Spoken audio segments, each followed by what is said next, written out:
नमस्कार विद्यार्थी मित्रांनो, मी निलेश विके टेक्स्टबुकच्या सुपर कोचिंग मध्ये आपलं सर्वांचं स्वागत करतो.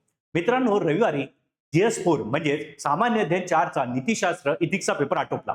हा पेपर कसा होता हे आपण या व्हिडिओमध्ये जाणून घेणार आहोत. पण तत्पूर्वी माझं एक विश्लेषण आहे पेपरबद्दल, ते मी एकदम थोडक्यात सांगतो आणि त्यानंतर डिटेल विश्लेषणाला सुरुवात करू.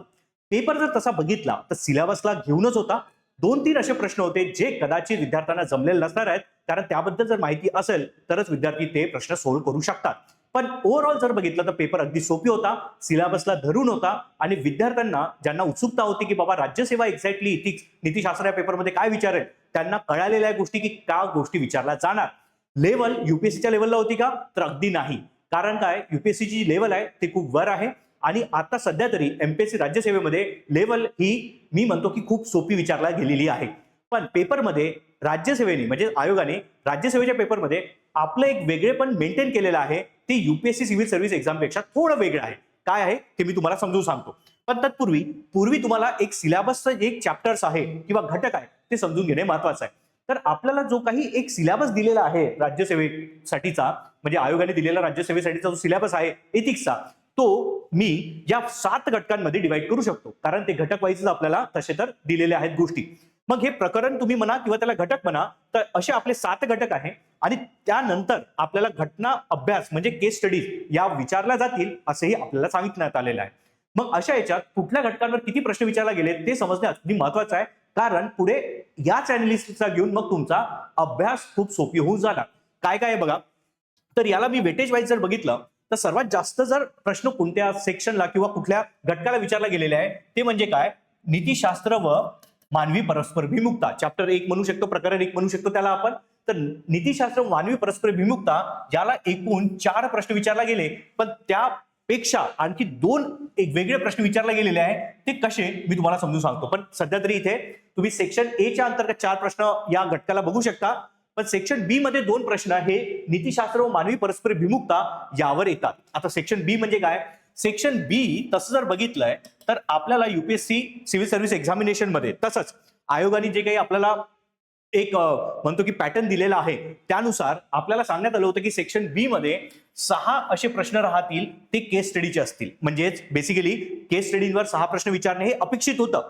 पण काय झालंय की केस स्टडीवर डायरेक्ट 4 प्रश्न आपल्याला पाहायला मिळतात. 2 असे प्रश्न आहेत, लक्षात घ्या, 2 असे प्रश्न आहे ते केस स्टडीचे प्रश्न आपल्याला वाटणार नाही किंवा ते केस स्टडीचे प्रश्न नाहीच असं मी म्हणू शकतो. का? कारण ते प्रश्न देताना राज्यसेवेच्या आपल्या पेपरमध्ये आयोगाने एक मेन्शनिंग केलं होतं. म्हणजेच बेसिकली हे 4 जे प्रश्न होते सेक्शन बी च्या अंतर्गत घटना अभ्यासांचे, इथे पर्टिक्युलर एक शब्द पहिले मेंटेन दिला होता. तो म्हणजे काय, केस स्टडी म्हणून. म्हणजे प्रश्नाच्या सुरुवातीलाच वरती केस स्टडी म्हणून असा एक शब्द आपल्याला पाहायला मिळतो. पण हे 2 प्रश्न जे आहे जे वेगळे आहे केस स्टडीपेक्षा, जे सेक्शन बी मध्ये तर आहे पण ते केस स्टडीचे डायरेक्टली आपण म्हणू शकत नाही. तर या 2 प्रश्नाच्या तिथे तुम्हाला केस स्टडी हा शब्द पाहायला मिळणार नाही. तिथे तुम्हाला तो शब्दाचं जे काही नेचर स्ट्रक्चर आहे थोडं वेगळं दिसतं. मग हे 2 प्रश्न जे आहे तसं जर बघायला गेलं तर ते केस स्टडी म्हणजे सेक्शन बी च्या अंतर्गत येतात. पण तसं जर बघायला गेलं प्रश्नाचं जर एक स्ट्रक्चर जर बघितलं, ते 2 प्रश्न आपले नीतिशास्त्र व मानवी परस्परभिमुखता या अंतर्गत मोडतात किंवा त्याला आपण मोडू शकतो. म्हणून मी तुम्हाला इथे लिहिलेलं आहे की केस स्टडी घटना अभ्यास यावर डायरेक्ट जर बघितलं म्हणजे केस स्टडीचं ज्या पद्धतीने स्वरूप असतं त्यानुसार 4च प्रश्न आहे आणि त्या विभागातले म्हणजे सेक्शन बी मधले 2 प्रश्न हे नीतिशास्त्र व मानवी परस्परभिमुखता यावर दिलेले आहे. आणि ते 2 प्रश्न ऍक्च्युली अप्लाइड इथिक्सचे आहे. ठीक आहे, त्याला उपयोजित नीतिशास्त्र आपण म्हणतो. अप्लाइड इथिक्स म्हणजे की नीतिशास्त्र कसं दैनंदिन जीवनात लागतं आणि ते दैनंदिन जीवनात जे लागतं तो अभ्यास आपण नीतिशास्त्र व मानवी परस्परभिमुखता या चॅप्टरच्या अंतर्गत करतो. म्हणून 2 प्रश्न मी इथे ठेवलेले आहेत. म्हणजे टोटल जर बघितलं आपण तर या चॅप्टरवर आपला एकूण 6 प्रश्न विचारलेले दिसतात. त्यानंतर या 2 गोष्टीनंतर म्हणजे की नीतिशास्त्र व मानवी परस्परभिमुखता आणि घटना अभ्यास या व्यतिरिक्त सर्वात जास्त प्रश्न विचारले गेलेले आहे ते म्हणजे या चॅप्टरवर, म्हणजेच काय, नागरी सेवा मूल्य आणि लोक प्रशासनातील नीतिमत्ता. हा आपला चॅप्टर 6 आहे. करेक्ट. चॅप्टर 6 वर आपल्याला 4 प्रश्न विचारायला दिसतात. म्हणजे हाही चॅप्टर महत्वाचा बनतो आणि युपीएससीलाही हा चॅप्टर अगदी महत्वाचा आहे. यावर कन्सिस्टंटली प्रश्न विचारले. त्यानंतर 2 असे प्रकरण आहेत म्हणजे प्रशासनातील सभ्यता, प्रोबिटी इन गव्हर्नन्स, आणि नागरी सेवेसाठी अभियोग्यता म्हणजे त्याला ऍप्टिट्यूड म्हणतो आपण, आणि पायाभूत मूल्य फाउंडेशनल व्हॅल्यूज. करेक्ट. तर यावर पर्टिक्युलरली म्हणजे की 2 प्रश्न विचारलेले आपल्याला दिसतात. करेक्ट. ठीक आहे. त्यानंतर सर्वात कमी प्रश्न जर कुठल्या घटकांवर विचारले गेले असेल ते म्हणजे अभिवृत्ती या चॅप्टरवर, ऍटिट्यूड त्याला म्हणतो आपण, आणि भावनिक बुद्धिमत्ता म्हणजेच इमोशनल इंटेलिजन्स यावर प्रत्येकी एक प्रश्न विचारला गेलेला आहे. क्लिअर? तर अशा पद्धतीने जेवढे आपले प्रश्न आहेत म्हणजे एकूण जर तसे बघितले तर सेक्शन ए चे आपले एकूण 13 प्रश्न असतात म्हणजे उपप्रश्न पकडून, आणि सेक्शन बी मध्ये आपल्याला एकूण 6 प्रश्न असतात. राईट? तर टोटल 19 प्रश्न हे अशा पद्धतीने विचारले जातात. पण एक लक्षात ठेवा, या पूर्ण चॅप्टर्सवर जे काही प्रश्न विचारले गेले ते सर्व चॅप्टरवर सारखे नाही. आणि सर्वात महत्वाचं म्हणजे एक असा चॅप्टर आहे त्याला आपण म्हणतो नैतिक विचारवंत आणि तत्वज्ञानाचे योगदान, यावर 0 प्रश्न म्हणजे एकही प्रश्न विचारला गेला नाही. आणि हे युपीएससी पेक्षा थोडं वेगळं आहे, कारण युपीएससीने असं कधीच केलं नाही की जे आपले तत्वज्ञ होते, करेक्ट, म्हणजे नैतिक विचारवंत आणि तत्वज्ञ होते यांवर प्रश्न विचारलेला नसेल. जेव्हापासून एथिक्स युपीएससीला आलं तेव्हापासून त्यांनी कन्सिस्टंटली प्रश्न विचारले गेले, आणि मागील काही वर्षात तर या चॅप्टरवर प्रश्नांची संख्या वाढलेली दिसत आहे. पण राज्यसेवेमध्ये आपल्याला 0 प्रश्न त्यावर विचारलेला दिसतोय. कदाचित पुढल्या वर्षी म्हणजे 2026ला जी मुख्य परीक्षा होईल त्यामध्ये विचारेल, पण सध्या तरी आपल्याला यावर डायरेक्ट प्रश्न विचारलेला दिसत नाही. क्लिअर? त्या व्यतिरिक्त बाकी सगळे जे प्रकरण किंवा मी घटक सांगितले त्यावर आपल्याला कमीत कमी 1 किंवा मॅक्झिमम 6 प्रश्न तरी विचारलेले दिसतात. क्लिअर? तर हे वेटेज तुम्हाला एक वेळा समजायचं आहे. नाऊ प्रश्न कसे होते ते एक वेळा आपण त्याचं स्वरूप बघून घ्या, आणि कुठल्या चॅप्टरला कुठला प्रश्न होता ते एक वेळा बघूया. बघा, सेक्शन ए जो आहे तो 6 प्रश्न एकूण आहे. करेक्ट? 6 प्रश्न आहे, पण या 6 प्रश्नाला आपण म्हणतो की उपप्रश्नही आहेत. प्रत्येकी जवळपास आपल्याला 2 उपप्रश्न आहे, कुठे कुठे 3 उपप्रश्न आहे. क्लिअर? जसा पहिला आपला प्रश्न आहे, पहिल्या प्रश्नामध्ये अ, ब आणि क असे 3 उपप्रश्न आहे. त्यामध्ये जो पहिला अप्रश्न असतो त्यामध्ये आपल्याला पुन्हा सब क्वेश्चन असतात 5, 1 2 3 4 5. क्लिअर? आणि ह्या 5 प्रश्नाला तुम्हाला प्रत्येकी 30 शब्दांमध्ये याची उत्तरं लिहायची असतात. म्हणजे एकूण हा 150 वर्डचा जो काही उत्तर आहे तो सलग लिहायचं नसतं. यामध्ये तुम्हाला ते 30 शब्दामध्ये प्रत्येकी एका उपप्रश्नाचं उत्तर लिहायचं असतं. तर पहिला प्रश्न काय होता? Explain the essence and determinants and consequences of ethics, म्हणजेच नैतिकतेचे सार, निर्धारक आणि परिणाम स्पष्ट करा. जेव्हा आपण नीतिशास्त्र विषयाला हात घालतो त्याचा पहिला चॅप्टर जेव्हा वाचतो, म्हणजेच काय, नीतिशास्त्र व मानवी परस्परभिमुखता, त्यामधले बेसिक जे काही आहे इथनच सुरू होतं. क्लिअर? ठीक आहे? म्हणजे थिअरीला जो काही आपला सिलेबस आहे त्याला घेऊनच आपला जो काही हा प्रश्न आपल्याला विचारलेला दिसतो आहे. त्यानंतर दुसरा प्रश्न आहे differentiate between the ethics in private and public relationship, खासगी आणि सार्वजनिक संबंधातील नैतिकतेमधील फरक स्पष्ट करा. पुन्हा एकदा सिलेबसला घेऊनच हा टॉपिक विचारला गेलेला आहे. म्हणजे खूप अप्लाइड प्रश्न इथे विचारलेले दिसत नाही जसे युपीएससीला विचारले जातात. म्हणजे थिअरी प्रश्न आहेत आणि स्टिक टू सिलेबसच आहे. पुढे, how do lives the great leaders live of the great leader help the inculcate human values, म्हणजे महान नेत्यांचे जीवन जे मूल्य आहेत, मानवी मूल्य, हे रुजवण्यासाठी कशी उपयुक्त ठरतात. म्हणजे दैनंदिन जीवनामध्ये जे काही आपले थोर विचारवंत किंवा थोर व्यक्ती आहेत त्यांचे जे काही मूल्य आहेत, जीवन मूल्य आहेत, ते आपल्याला कसे मदत करतात आपले नैतिक मूल्य रुजवण्यासाठी, करेक्ट, किंवा वाढविण्यासाठी. क्लिअर? उपयुक्त कसे ठरतात. त्यानंतर अगदी बेसिक प्रश्न आहे आणि हा सिलेबस नुसारच आहे. त्यानंतर मूल्य रुजवण्यात कुटुंबाची भूमिका स्पष्ट करा, आणि हा अगदी प्रेडिक्टेड प्रश्न होता. आणि मी तुम्हाला यापूर्वीच्या लेक्चरमध्ये सांगितलंय, जे आपल्याला युट्यूबला सेशन झाले, की प्रश्न यावर विचारला जाणार. 3 महत्वाच्या संस्था आहे, त्यामधले कुटुंब, त्यानंतर आहे शाळा म्हणजे आपण शैक्षणिक संस्था म्हणतो, आणि सगळ्यात शेवटी म्हणजे समाज. तर या तिन्ही संस्थेचे मानवी मूल्य रुजवण्यात काय योगदान आहे त्यापैकी म्हटलं की तिन्ही जे विचारलं जाणार किंवा 3 पैकी एकांचे विचारले जाणार, आणि तो प्रश्न आपल्याला तसा पाहायला मिळतो इथे. पुढे, नैतिकता अभ्यासक्रमात केस स्टडी पद्धतीचा वापर कसा केला जातो किंवा का केला जातो. क्लिअर? आता सगळ्यात महत्वाचा अप्लाइड क्वेश्चन आहे. केस स्टडीज आपल्याला तसं सेक्शन बी मध्ये आहे, पण त्यांनी विचारलं की नीतिशास्त्राचा अभ्यास करताना केस स्टडीचा अभ्यास का केला जातो. हा अगदी सोपी प्रश्न होता. जर जर इथिक्स चांगल्या पद्धतीने वाचलेला आहे सब्जेक्ट, तर तुम्ही याला इझिली टॅकल करू शकत होते. क्लिअर? तर हा पहिला जो काही प्रश्न आहे, म्हणजे क्वेश्चन पहिला मधला अ जो प्रश्न आहे, हा सर्वचा सर्व जो आहे प्रश्न, हा प्रकरण 1 म्हणजे नीतिशास्त्र व मानवी परस्परभिमुखता या चॅप्टर मधनं विचारलेला दिसतो आहे. त्यानंतर पुढील जो प्रश्न आहे तो म्हणजे काय, की मानवी वर्तनाला आकार देणाऱ्या अभिवृत्तीच्या म्हणजेच ऍटिट्यूडच्या 3 मुख्य घटकांचे योगदान उदाहरणासह स्पष्ट करा. ठीक आहे? उदाहरणासह स्पष्ट करायला लावला. ऍटिट्यूडचे 3 महत्वाचे जे काही घटक आहे त्यालाच आपण भावनात्मक घटक म्हणतो, वर्तनात्मक घटक आणि संज्ञानात्मक घटक त्याला म्हटलं जातं. ठीक आहे? त्यालाच आपण इंग्लिशमध्ये ऍटिट्यूडनल, बिहेव्हिअरल आणि कॉग्निटिव्ह, ABC जे आपण अभ्यासलेलं होतं यापूर्वीच्या लेक्चरमध्ये मी तुम्हाला सांगितलेलं आहे. त्यावरच हा प्रश्न होता. अगदी बेसिक लेवलचा प्रश्न आहे हा, एक्सपेक्टेड होता आहे नाही, आणि हा या प्रकरणातला म्हणजे अभिवृत्तीमधला हा बेसिक असा प्रश्न आहे, म्हणजे प्रकरण 2 मधला हा प्रश्न आहे आपला. त्यानंतर पुढील जो प्रश्न आहे पहिला क, एखाद्या संघटनेतील उच्चस्तरीय प्रशासकांमध्ये आत्मभान म्हणजे स्वजाणीवेच्या अभावाचा संघटनेच्या एकूण कामकाजावर काय परिणाम होतो. तसं जर बघितलं अप्लाइड प्रश्नामध्ये येतो, पण हा प्रश्न इमोशनल इंटेलिजन्स मध्ये येतो. कारण काय की आत्मभान किंवा स्वजाणीव हे जे इमोशनल इंटेलिजन्सचे 5 घटक आहेत त्यापैकी एक घटक आहे स्वजाणीव. ठीक आहे, सेल्फ अवेअरनेस. तर या सेल्फ अवेअरनेसचा आपल्याला प्रकरण 4 मध्ये आपण त्याबद्दल ऐकतो. डेव्हिड गोलमॅनचा हा प्रश्न म्हणजे डेव्हिड गोलमॅनचा जो मॉडेल आहे त्या 5 जे काही घटक दिलेले आहेत डेव्हिड गोलमॅननी त्यापैकी एक घटक आहे आपला आत्मभान किंवा त्याला स्वजाणीव म्हणतो, म्हणजेच काय आपला सेल्फ अवेअरनेस. तर सेल्फ अवेअरनेसवर हा प्रश्न विचारलेला आहे. हा एकमेव असा प्रश्न आहे जो प्रकरण 4 मधून विचारला गेलाय. पुढील प्रश्न आहे तो अप्लाइड वाटतो आहे आपल्याला. ई गव्हर्नन्स मध्ये कृत्रिम बुद्धिमत्तेचा म्हणजे एआयचा वाढता वापर कार्यक्षमता वाढवतो, मात्र अल्गोरिथमिक पूर्वग्रह आणि पारदर्शकतेशी संबंधित नैतिक प्रश्न निर्माण करतो. नैतिक मुद्द्याची चर्चा करा व दुर्बल घटकांसाठी निष्पक्षता आणि उत्तरदायित्व सुनिश्चित करण्यासाठी उपाय सुचवा. तो बेसिकली हा प्रश्न काइंड ऑफ मिक्सचर आहे थेरी आणि अप्लाइड एथिक्सचा. कारण दैनंदिन जीवनात आपण बघतोय की टेक्नॉलॉजीचा वापर वाढलाय आणि त्यातल्या त्यात एआय म्हणजे कृत्रिम बुद्धिमत्ताही याचाही वापर वाढलाय. मग अशा याच्यात आपल्याला तो प्रश्न इथिक्सच्या पॉईंट ऑफ व्ह्यू विचारला गेला, ज्यामध्ये म्हटलं गेलं की याच एआयचा वापर करून आपण जे काही दुर्बल घटक आहेत त्यांच्यामध्ये निष्पक्षता आणि उत्तरदायित्व सुनिश्चित करण्यासाठी काय उपाय सुचवा.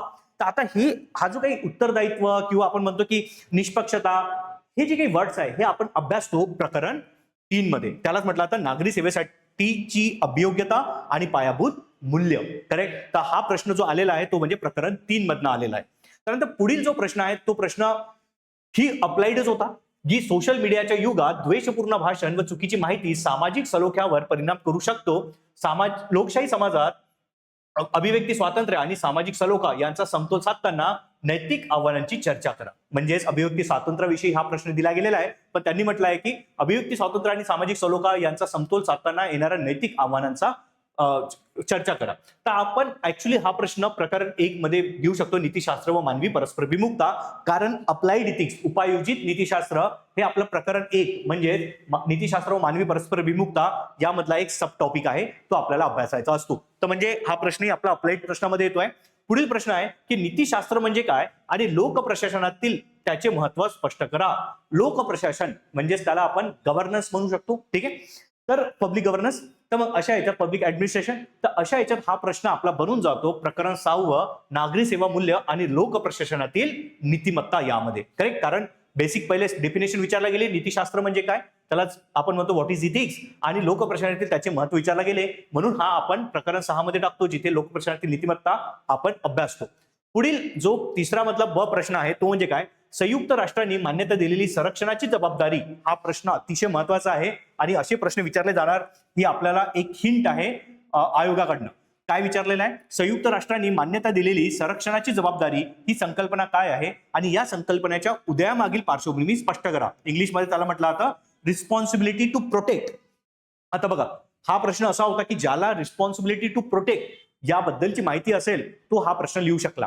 ज्याला नव्हती माहिती तर कदाचित त्यांनी तो प्रश्न सोडून आलेला असणार आहे. आता रिस्पॉन्सिबिलिटी टू प्रोटेक्ट हा ऍक्च्युअली जो कन्सेप्ट आहे जो युनायटेड नेशन संयुक्त राष्ट्रांनी दिलेला आहे तो म्हणजे काय, जिथे वॉर वगैरे होतात ना, जिथे युद्ध वगैरे होतात, तर अशा याच्यात जे निष्पाप असे लोक असतात मग त्यांना नुकसान भरपूर होतं. आपण बघितलंय की कोलॅटरल डॅमेज ज्याला इंग्लिशमध्ये म्हटलं जातं, की जेव्हा युद्ध होतं तेव्हा सामान्य नागरिकांचे जे काही घरं वगैरे असतात, नागरी वस्ती असते, तिथे बॉम्ब वगैरे पडतात, तिथे उद्ध्वस्त होतात. मग अशा याच्यात त्या लोकांची आपल्याला काय करायचं आहे, प्रोटेक्ट करायचं त्या लोकांना.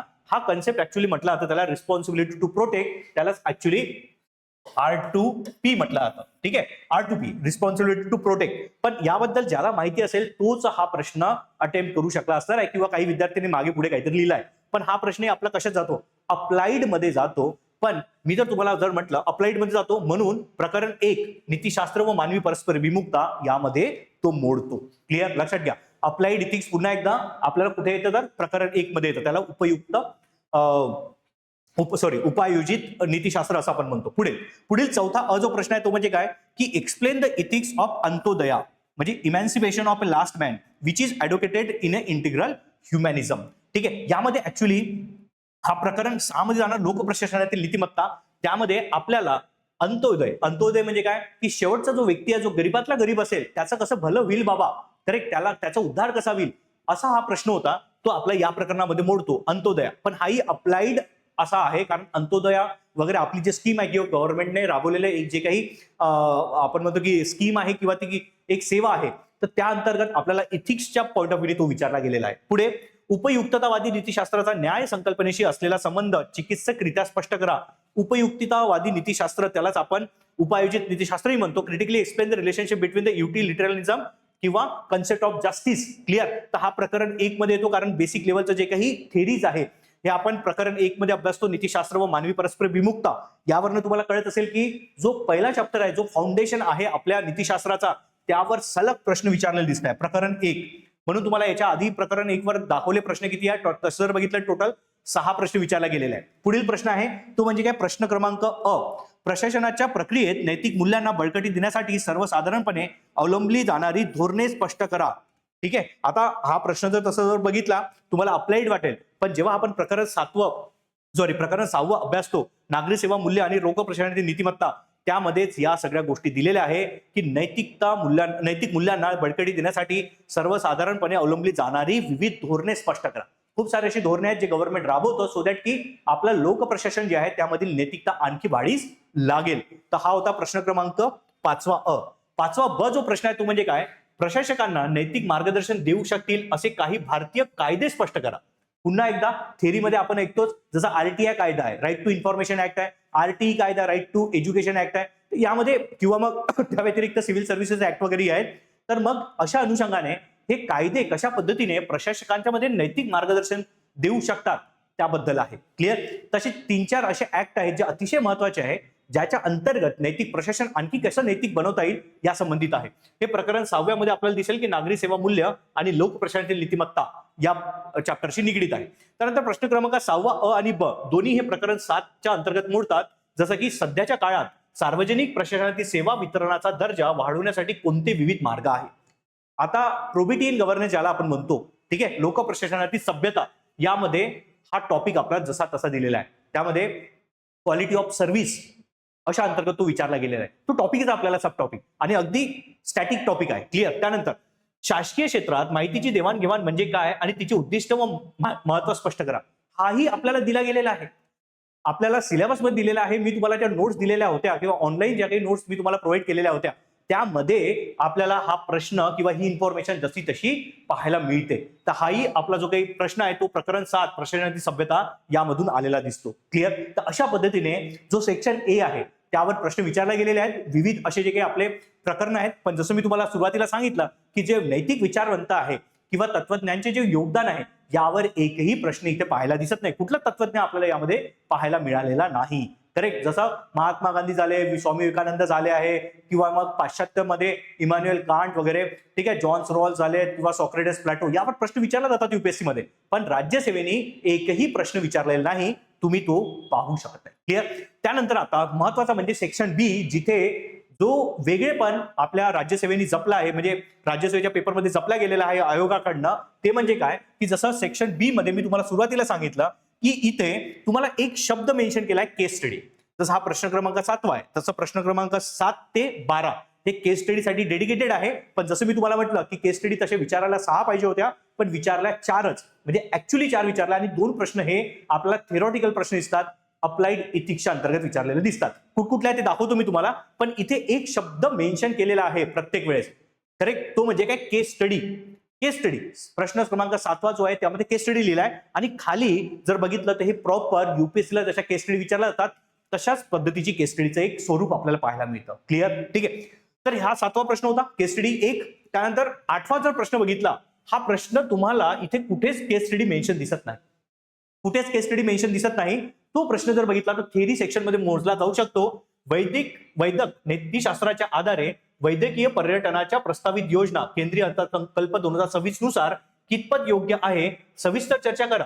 वैद्यक नीतिशास्त्राच्या मूलभूत तत्वांमध्ये सांगितल्यानुसार वैद्यक पर्यटनाच्या योजनेचे नैतिक मूल्यमापन करा. तर बेसिकली जे आपण म्हणतो की वैद्यकीय पर्यटन आहे, करेक्ट. त्यालाच मेडिकल टुरिझम म्हटलं जातं. तर त्यासंबंधित हा प्रश्न आहे. 2026च्या बजेटमध्ये याची माहिती दिल्या गेलेली आहे. पण त्यानुसार हा प्रश्न बनवला होता की बाबा वैद्यकीय आपलं पर्यटन जे म्हणतो आपण, ठीक आहे, मेडिकल टुरिझम, ते कितपत योग्य आहे बाबा, या संबंधित हा प्रश्न होता. पण एक शब्द लक्षात घ्या, इथे मेन्शन नाही. एक गोष्ट सर्वात महत्वाची म्हणजे इथे कुठलंच केस स्टडी म्हणून मेन्शन तुम्हाला दिसत नाही. याचा अर्थ हा प्रश्न एक्झॅक्टली केस स्टडी मध्ये नव्हता, पण स्टील तुम्हाला तो सेक्शन बी च्या अंतर्गत असल्या कारणाने त्यावर चर्चा करायची होती. आणि ती चर्चा ऍक्च्युली तुम्हाला 250 शब्दांमध्ये, कारण सेक्शन बी मध्ये प्रत्येक प्रश्न 250 शब्दासाठी असतो, मोठा असतो. सेक्शन ए चे प्रश्न आपले 150 शब्दांचे असतात, तर सेक्शन बी चे शब्द 250 शब्दांचे असतात.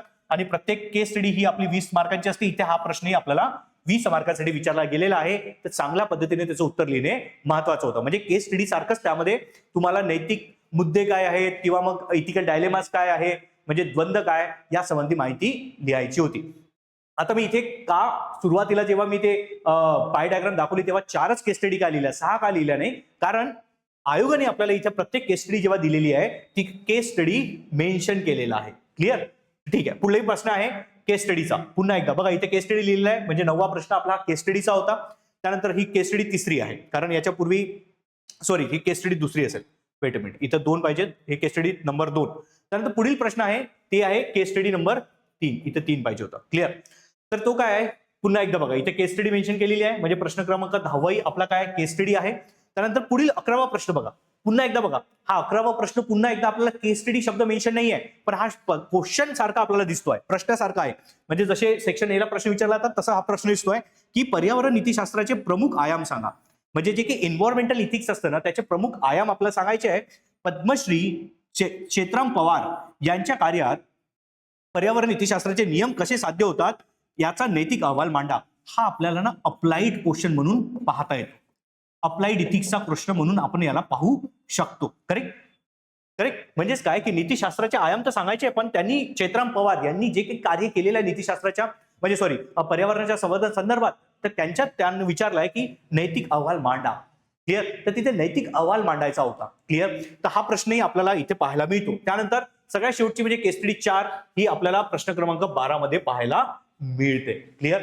तर अशा पद्धतीने आपल्याला प्रश्न विचारले गेलेले आहे, जे विविध चॅप्टरच्या अंतर्गत डिवायडेड आहे, पण जे वेगळे पण मी तुम्हाला म्हटलं ते सेक्शन ए मध्ये तितकंसं आपल्याला पाहायला मिळत नाही. सेक्शन ए मध्ये जर तुम्ही बघितलं की सरमिसळ आहे, बऱ्यापैकी जास्तीत जास्त जे प्रश्न विचारले गेलेले आहेत ते आपल्याला स्टॅटिक सिलेबसला घेऊनच विचारले गेलेले आहेत. म्हणून विद्यार्थ्यांनी चिंता करायला नको की एकदम युपीएससी सारखे अप्लाइड प्रश्न विचारतील का. हा, पण 2-3 प्रश्न आपल्याला असे पाहायला मिळाले जे अप्लाइड इथिक्सच्या अंतर्गत येतात. इनफॅक्ट सेक्शन बी मध्ये म्हणजे केस स्टडीचा जो सेक्शन आहे त्यामध्येही 2 प्रश्न असे आपण बघितले जे अप्लाइड इथिक्सचे आहे. जसं की आपण बघितलं की प्रश्न एक असा होता की ज्यामध्ये जे 2026 मधला आपला एक अहवाल आहे, जो आपला त्याला अर्थसंकल्प म्हणतो, त्या अर्थसंकल्पामध्ये आपल्याला दिसत आहे की तिथे प्रश्न विचारला गेलेला आहे की जे मेडिकल टुरिझम आहे त्याबद्दलचे नैतिक तुमचे विचार विचारला गेलेले आहे. त्याही पद्धतीने इथे आपला याच्या आधीचा जो प्रश्न होता ते पर्यावरण इथिक्स म्हणजे पर्यावरण नीतीशास्त्र जे आहे त्या संदर्भात आपल्याला प्रश्न विचारला गेला, तोही अप्लाइड इथिक्सच्या अंतर्गत येतो. आणि अप्लाइड इथिक्स जो आहे तो आपला चॅप्टर 1 प्रकरण 1 जे होतं नीतीशास्त्र मानवी परस्पर विमुक्ता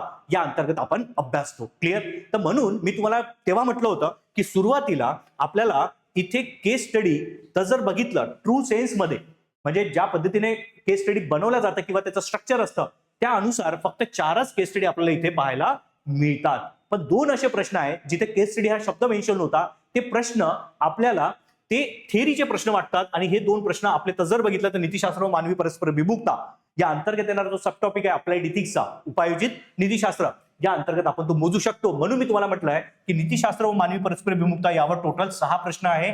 याचा अर्थ असा की जे बेसिक इथिक्स आहे त्यावर आयोगाने सर्वात जास्त प्रश्न विचारलेले आहे. अप्लाइड इथिक्सवर थोडे कमी प्रश्न आहेत. क्लिअर? पुढे जाऊन होऊ शकतं युपीएससी सारखा हा जो काही नंबर आहे तो वाढू शकणार. त्या पलीकडे नैतिक विचारवंत आणि तत्वज्ञानचे योगदान यावर 0 प्रश्न विचारला गेलेला आहे, त्यावरची संख्याही वाढू शकते. पण तुर्तास आपल्याला एक अश्युरिटी मिळते की आयोग जे आहे ते सिलेबसला घेऊनच प्रश्न विचारत आहे. एकदम युपीएससीच्या लेवलला खूप डिफिकल्ट अशी प्रश्नांची लेवल आपल्याला पाहायला मिळत नाही. सरळ सरळ जो सिलेबस दिलेला आहे त्याच्या प्रत्येक घटकांवर एक प्रश्न आपल्याला विचारलेला दिसतो. आणि त्यात अंतर्गत काही असे प्रकरण आहेत जसं नीतीशास्त्र मानवी परस्पर विमुक्ता, त्यानंतर नागरी सेवा मूल्य आणि लोकप्रशासनीय नीतिमत्ता यावर सर्वात जास्त प्रश्न विचारलेले दिसतात. हा तर सेक्शन आपला केस स्टडीचा आहे, त्यावरही जवळपास 4 प्रश्न आहे. पण चॅप्टर वाईज जर बघितलं त्यानंतर महत्वाचं म्हणजे आणखी 2 चॅप्टर तुम्हाला लक्षात घ्यायचे आहे, प्रशासनातील सभ्यता आणि नागरी सेवेसाठी अभियोग्यता व पायाभूत मूल्य. हे या 2 चॅप्टरपैकी म्हणजे हा चॅप्टर आणि हा चॅप्टर नंतर महत्वाचे ठरतात. आणि ऍज युज्युअल अभिवृत्ती आणि भावनिक बुद्धिमत्ता हा चॅप्टर तसाही छोटा आहे अभ्यासायला आणि युपीएससीलाही यावर कमी प्रश्न विचारले जातात आणि राज्यसेवेने यावर फक्त 1 आणि 1 असेच रिस्पेक्टिव्हली प्रश्न विचारलेले आहेत प्रत्येकी. करेक्ट. तर हे डिटेल अनालिसिस मी तुम्हाला दिलेलं आहे. तुम्हाला आता यापुढे एक थोडं माइंड थोडं आपलं क्लिअर झालेलं असणार आहे की यापूर्वी तुमचं जे काही गोंधळाची परिस्थिती होती की नीतिशास्त्राचा पेपर एक्झॅक्टली कसा असणार आहे, तर तो तुमचा क्लिअर झालेला असेल आणि आपल्याला एक डायरेक्शन मार्गदर्शन दिशा मिळणार आहे की ज्याच्या अंतर्गत आपण 2026 साठी जो होणारा आपला मेन्सचा पेपर आहे त्यासाठी काय एक्झॅक्टली अभ्यासलं पाहिजे. क्लिअर. तर आपण इथे थांबतो आहे आणि जाता जाता तुमच्यासाठी एक महत्वाची सूचना म्हणजे काय की जे विद्यार्थी आता या परीक्षेची तयारी करणार आहेत आणि म्हणजे 2026 साठी राज्यसेवेची तयारी करणार आहेत आणि त्यासाठी एथिक्स या सब्जेक्टचा ज्यांचा समजा जर अभ्यास अजूनही झालेला नाहीये, ते मला या माझ्या पर्सनल नंबरवर कॉल करून विचारू शकता की कसा अभ्यास करायचा आहे, कुठले गोष्टी वाचायच्या आहे, काय नोट्स वगैरे असतील तर मी तुम्हाला त्या प्रोव्हाइड करेन.